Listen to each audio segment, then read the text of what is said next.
اعلان کیا جا چکا ہے، لیکن شرمندہ یہ پیشن پرو، اسی طرح اسپلینڈر، اسی طرح اور اسکوٹری کھڑی ہوئی ہے، ان سے میں درخواست کر رہا ہوں کہ اپنی بائکوں کو راستے سے ہٹا لیں۔ نعرہ تکبیر، نعرہ تکبیر، علماء دیوبند، علماء دیوبند، مولانا عبداللہ مویسی۔ آواز نہیں آ رہی بھائی، بالکل بھی مزہ نہیں آ رہا۔ نعرہ تکبیر، اتنی آواز ہے کیا تمہارے اندر؟ بالکل بھی مزہ نہیں آ رہا۔ نعرہ تکبیر، علماء دیوبند۔ پیچھے والے حضرات کی تو بالکل بھی آواز نہیں آ رہی، آگے والے کی تو تھوڑی بہت آ بھی رہی ہے، تھوڑا زور سے بولو، ہلاؤ بدن کو اپنا تھوڑا بہت۔ نعرہ تکبیر، نعرہ تکبیر، علماء دیوبند، علماء دیوبند، مولانا عبداللہ مویسی صاحب، مولانا عبداللہ مویسی صاحب، علماء دیوبند، جمعیت علماء ہند، جمعیت علماء ہند۔ جی مفتی صاحب۔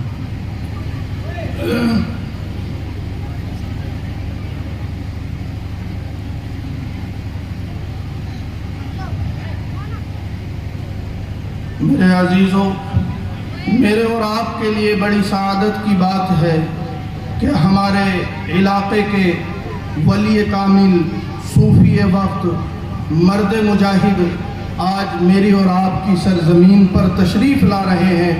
اس لیے جو حضرات ابھی اپنے گھروں میں ہیں، اپنی بیٹھکوں پر اور اپنے مکانوں کی اور راستوں کی زینت بنے ہوئے ہیں، وہ سب جلد از جلد اپنے یہاں جلسے کے اندر تشریف لے آئیں اور اپنے جلسے کو کامیاب کرنے کی کوشش کریں۔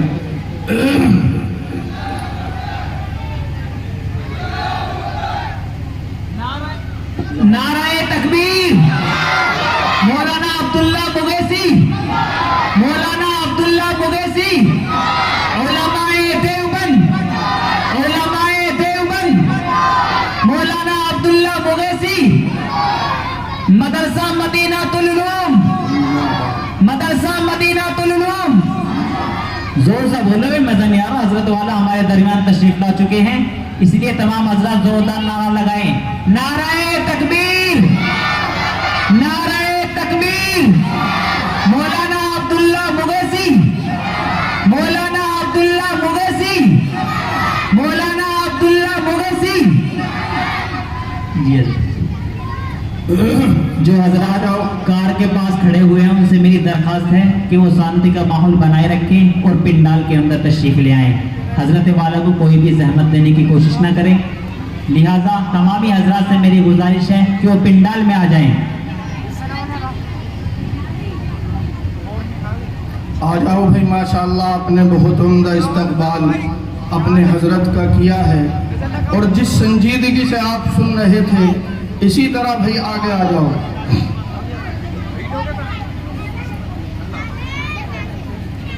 تو میرے عزیزوں، میں یہ عرض کر رہا تھا کہ اللہ رب العزت کا یہ ضابطہ ہے کہ اللہ اپنی نعمتوں کا شکریہ ادا کرنے والوں کی نعمت کو بڑھاتا ہے، اور وَلَئِن كَفَرْتُمْ إِنَّ عَذَابِي لَشَدِيدٌ، اور اگر کوئی ناشکری کرتا ہے تو پھر بے شک اللہ فرماتا ہے کہ میرا عذاب بڑا سخت ہے۔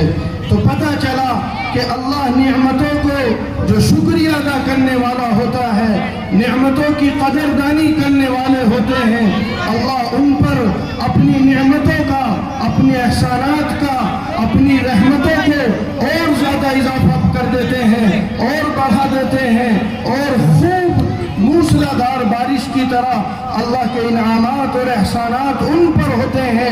جیسے اس کا اندازہ ہم اس واقعے سے لگا سکتے ہیں جو حدیث کی کتابوں کے اندر لکھا ہوا ہے۔ بنی اسرائیل کی قوم کا یہ واقعہ ہے کہ اللہ رب العزت نے 3 آدمی تھے کہ ان کو الگ الگ مرضوں کے اندر مبتلا کیا۔ ایک آدمی وہ تھا کہ اللہ تبارک و تعالی نے جس کو برس کے مرض میں مبتلا کیا۔ برس آپ جانتے ہیں کہ ایک بیماری ہوتی ہے جو انسان کے جسم پر دھبے ہو جاتے ہیں، اور وہ جب اپنی